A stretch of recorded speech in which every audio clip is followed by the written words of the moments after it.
Hello, ഇതെന്ന് പറഞ്ഞു കഴിഞ്ഞാൽ ഒരു ചെറിയ വീഡിയോ ആണ് കേട്ടോ. അതായത് ഹോബീസിനെ പറ്റിയിട്ടൊക്കെ ഉള്ളൊരു വീഡിയോ ആണ്. ഒരു റാൻഡം ഡേ ആയിരുന്നു കേട്ടോ ഇത്. അപ്പം ഇന്ന് കുറച്ച് ഹോബീസും കാര്യങ്ങളൊക്കെ ചെയ്യാമെന്ന് വിചാരിച്ചു, കുറച്ച് ക്രിയേറ്റീവ് ആയിട്ടുള്ള ഹോബീസ്.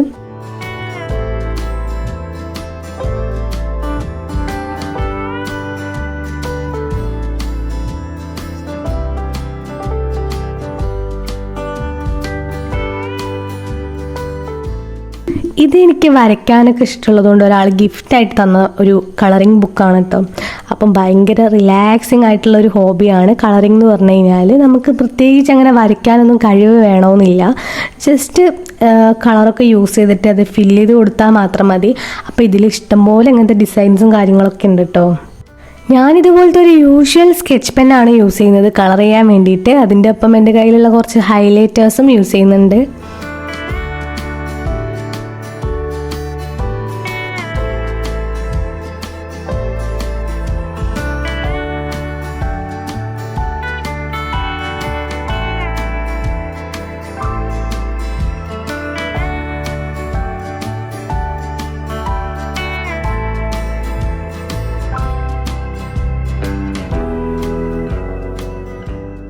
എനിക്ക് സത്യം പറഞ്ഞാൽ അറിഞ്ഞൂടാത്തൊരു കാര്യമായിരുന്നു കേട്ടോ. എനിക്ക് കമൻറ്റിൽ വന്നിട്ടുള്ളതാണ്. അതായത് ഈ ഒരു സൈഡിൽ കാണുന്ന ആ ഒരു കളേഴ്സില്ലേ, അത് ആക്ച്വലി വാട്ടർ കളേഴ്സാണ്. അതിൽ വെള്ളമാക്കി കഴിഞ്ഞ് കഴിഞ്ഞാൽ അത് നമുക്കിതിൽ കളർ ചെയ്യാൻ വേണ്ടിയിട്ട് യൂസ് ചെയ്യാൻ പറ്റും എന്നുള്ളത്. അപ്പോൾ അത് അറിഞ്ഞൂടായിരുന്നു. അപ്പോൾ അതുകൊണ്ടാണ് ഞാനിങ്ങനെ എക്സ്ട്രാ കളർ പെന്ന് യൂസ് ചെയ്തിട്ടുണ്ടായിരുന്നത്. പിന്നെ എനിക്ക് തോന്നുന്നു ഇങ്ങനത്തെ സ്കെച്ച് പെൻ യൂസ് ചെയ്യുന്നത് തന്നെയാണ് കുറച്ചും കൂടെ ഈസി ആയിട്ടുള്ളതെന്ന്.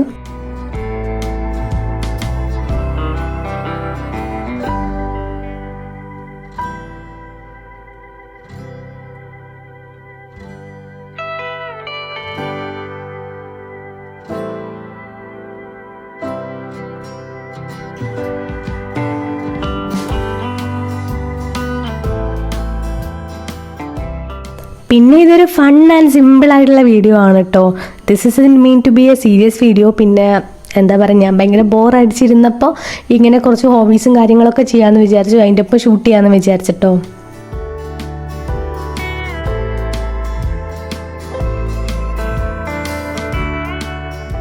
പിന്നെ ഇതുപോലത്തെ ഹോബീസ് ഒന്നും ഇല്ലാത്ത ആൾക്കാരോട് എനിക്ക് ഒന്നേ പറയാനായിട്ടുള്ളൂ.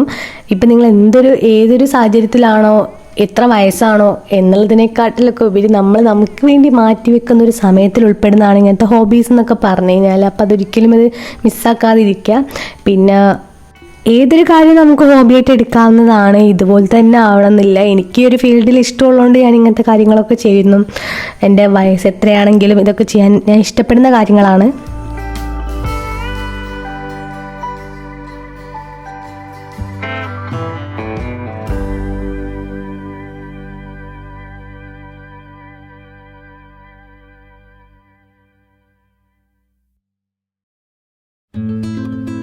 ഫുള്ള് കളർ ചെയ്ത് കഴിഞ്ഞപ്പോൾ ഇങ്ങനെയാണ് കേട്ടോ ഉള്ളത്. ഇതുകൊണ്ട് എന്ത് സാറ്റിസ്ഫാക്ഷനാണ് കിട്ടുന്നത് വെച്ച് കഴിഞ്ഞാൽ ഒന്നുമില്ല. അതൊക്കെ ചെയ്ത് കഴിയുമ്പോൾ ഒരു സന്തോഷം.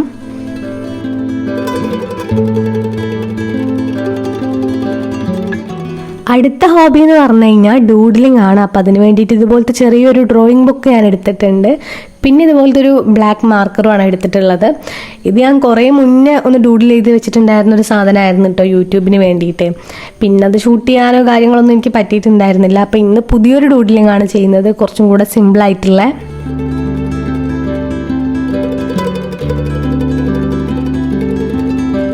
ഡൂഡ്ലിംഗ് എന്ന് പറഞ്ഞാൽ അതിന് അത്ര വലിയ സംഭവം, വലിയ കാര്യമൊന്നുമല്ല.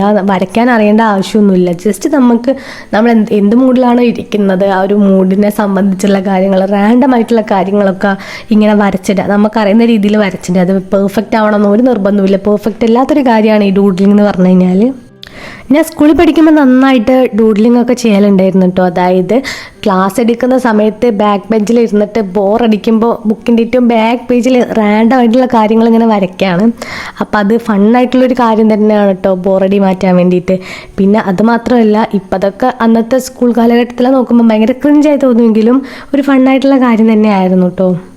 അപ്പോൾ ഡൂഡ്ലിംഗ് ചെയ്ത് കഴിഞ്ഞപ്പോൾ ഇങ്ങനെയാണ് കേട്ടോ ഉള്ളത്. വേണമെങ്കിൽ റെഫറൻസിന് വേണ്ടിയിട്ട് പിൻട്രസ്റ്റിൽ നോക്കാം. ഞാൻ പിൻട്രസ്റ്റിൽ നോക്കിയിട്ടുണ്ടായിരുന്നു കേട്ടോ ഓരോ ഡിസൈൻസും കാര്യങ്ങളൊക്കെ.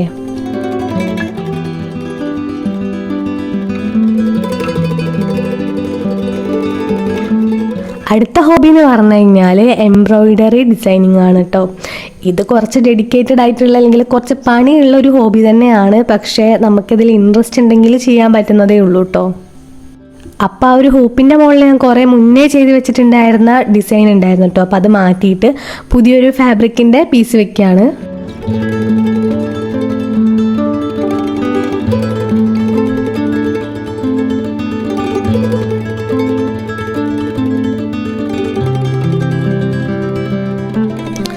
ഇതും ഞാൻ കുറേ മുന്നേ വാങ്ങി വെച്ചിട്ടുണ്ടായിരുന്ന ത്രെഡ്സ് ആണ് കേട്ടോ. അപ്പം ഇത് യൂസ് ചെയ്തിട്ടാണ് നമ്മൾ എംബ്രോയ്ഡറി ചെയ്യുന്നത്. ഒരു സിമ്പിളായിട്ടുള്ള എംബ്രോയ്ഡറി ആണ് കേട്ടോ ചെയ്യുന്നത്.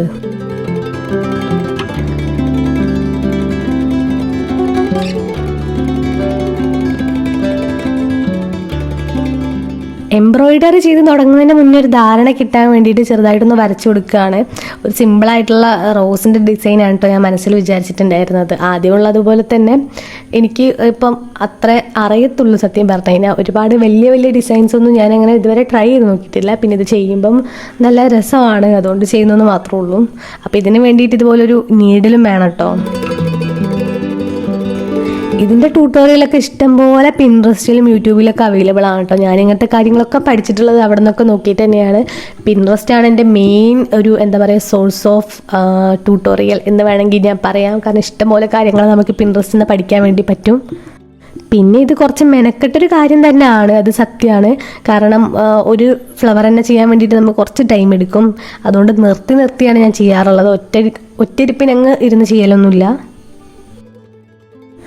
അപ്പോൾ ഒരു സിമ്പിൾ ഡിസൈനായിരുന്നു ഞാൻ ചെയ്തിട്ടുണ്ടായിരുന്നത്. അതും ഫുള്ള് കംപ്ലീറ്റ് ആക്കാൻ പറ്റിയിട്ടുണ്ടായിരുന്നില്ല. അതിന് ഞാൻ അപ്പോളജൈസ് ചെയ്യുകയാണ്. കാരണം റൂം മേക്ക് ഓവറും കാര്യങ്ങളൊക്കെ ആയതുകൊണ്ട് ഇത് എനിക്ക് പകുതി വെച്ച് നിർത്തേണ്ട വന്നു ഈ ഒരു വീഡിയോയും. അപ്പോൾ ഇതിൻ്റെ പാർട്ട് 2 ആയിട്ട് ഞാൻ വേറെ അപ്ലോഡ് ചെയ്യാം കേട്ടോ. അപ്പോൾ ഇതാണ് ഫുൾ ഡിസൈൻ ചെയ്ത് കഴിഞ്ഞപ്പോൾ ഉണ്ടായിരുന്നത്. കുറച്ചും കൂടെ ചെയ്യാനായിട്ടുണ്ട്. അത് ഫുള്ള് കംപ്ലീറ്റ് ആക്കാൻ പറ്റാത്തത് കൊണ്ടാണ്. അപ്പോൾ പാർട്ട് 2 ആയിട്ട് എന്തായാലും അപ്ലോഡ് ചെയ്യുന്നതാണ് കേട്ടോ.